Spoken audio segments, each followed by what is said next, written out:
La mayor parte del Nuevo Testamento fue escrita por recopiladores que no conocieron a Jesucristo. Según la tradición, los testigos privilegiados de la vida pública de Jesucristo fueron los apóstoles, hombres que, según lo refiere Marcos, fueron seleccionados por el Mesías de la siguiente forma.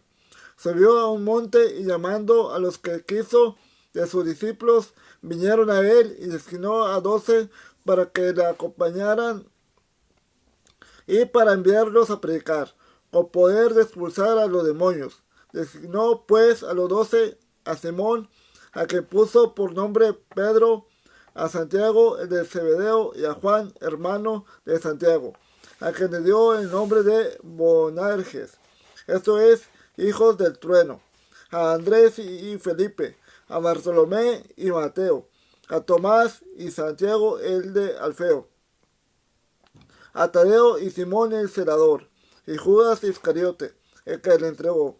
Marcos 3, del 13 al 19.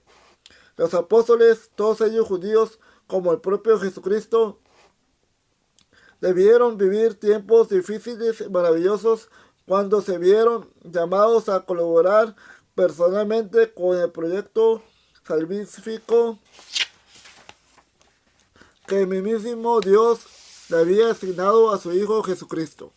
Posiblemente fueron grandes personas, pero de lo que no cabe duda alguna es de que mostraron un escasísimo interés, o más bien negligencia grave, en velar porque su valioso e irrepetible testimonio quedara plasmado sobre documentos que recordaran por siempre al mundo aquello que fue y ya no volverá a ser hasta el fin de los tiempos.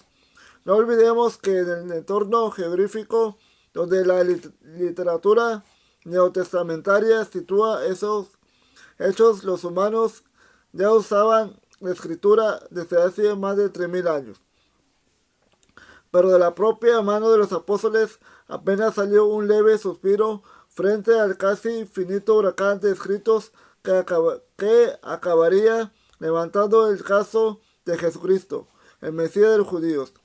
Resulta muy insólito tanto como el hecho de que un hombre tan consciente de su misión como parece haberlo sido Jesucristo no deja escrita ni una sola línea, aunque esto último podría resultar plausible si consideramos que su vida pública se redujo a un periodo de apenas 2 años en el que, por lo que parece, debió de llevar una actividad febril.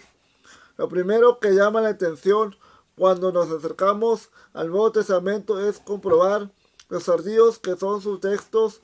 No se empezaron a componer hasta el último cuarto del siglo I y primero del siglo II, con excepción de las epístolas de Pablo datadas entre el 51 y 67 después de Cristo.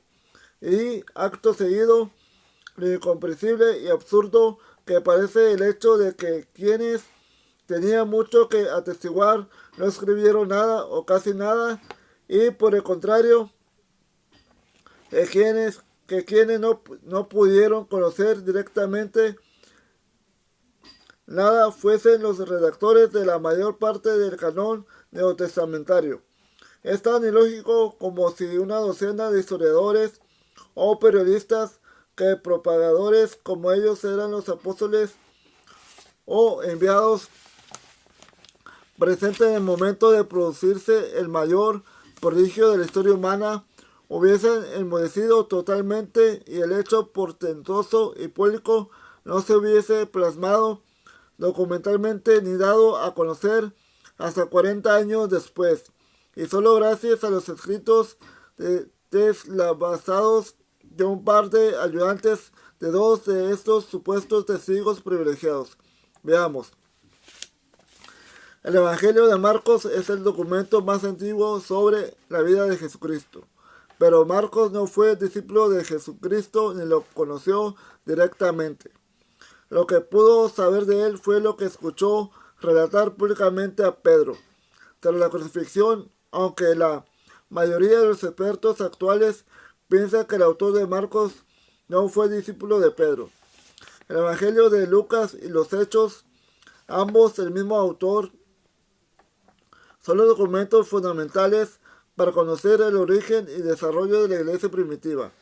Pero resulta que Lucas, que tampoco fue apóstol, también escribió de oídas, componiendo sus textos a partir de pasajes que copia de documentos anteriores, de diversas procedencias y de lo que le escucha a Pablo, que no solo no fue discípulo de Jesucristo, sino que fue un fanático y encarnecido perseguidor del cristianismo, hasta el año 37 después de Cristo, un año después de la crucificación de Jesús.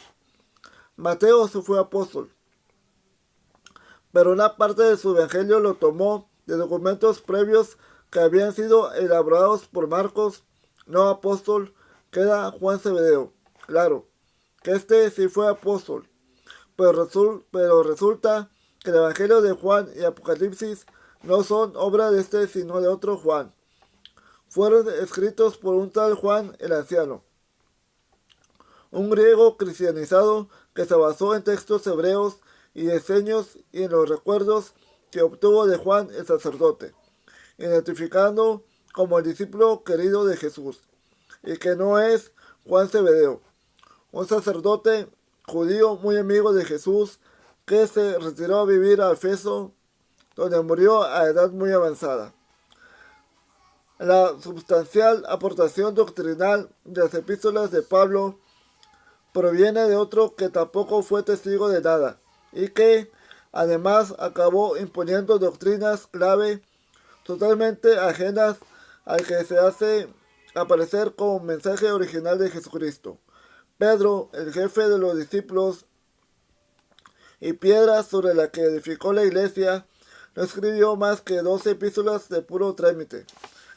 La segunda, los cuales es pseudopigráfica, esto es, redactada por otro, que no representa más que un 2% de todos los textos neotestamentarios.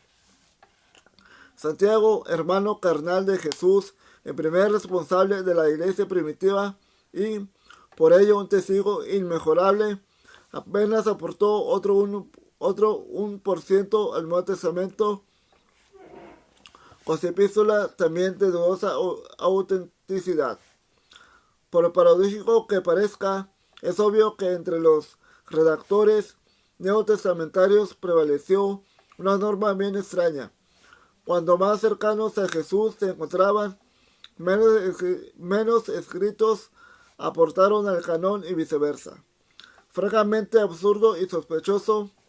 En fin, para ser breves, resulta que la inmensa mayor parte del testimonio en favor de Jesucristo, esto es el 79% del Nuevo Testamento, procede de santos varones que jamás conocieron directamente a Jesucristo ni los hechos y dichos que certifican.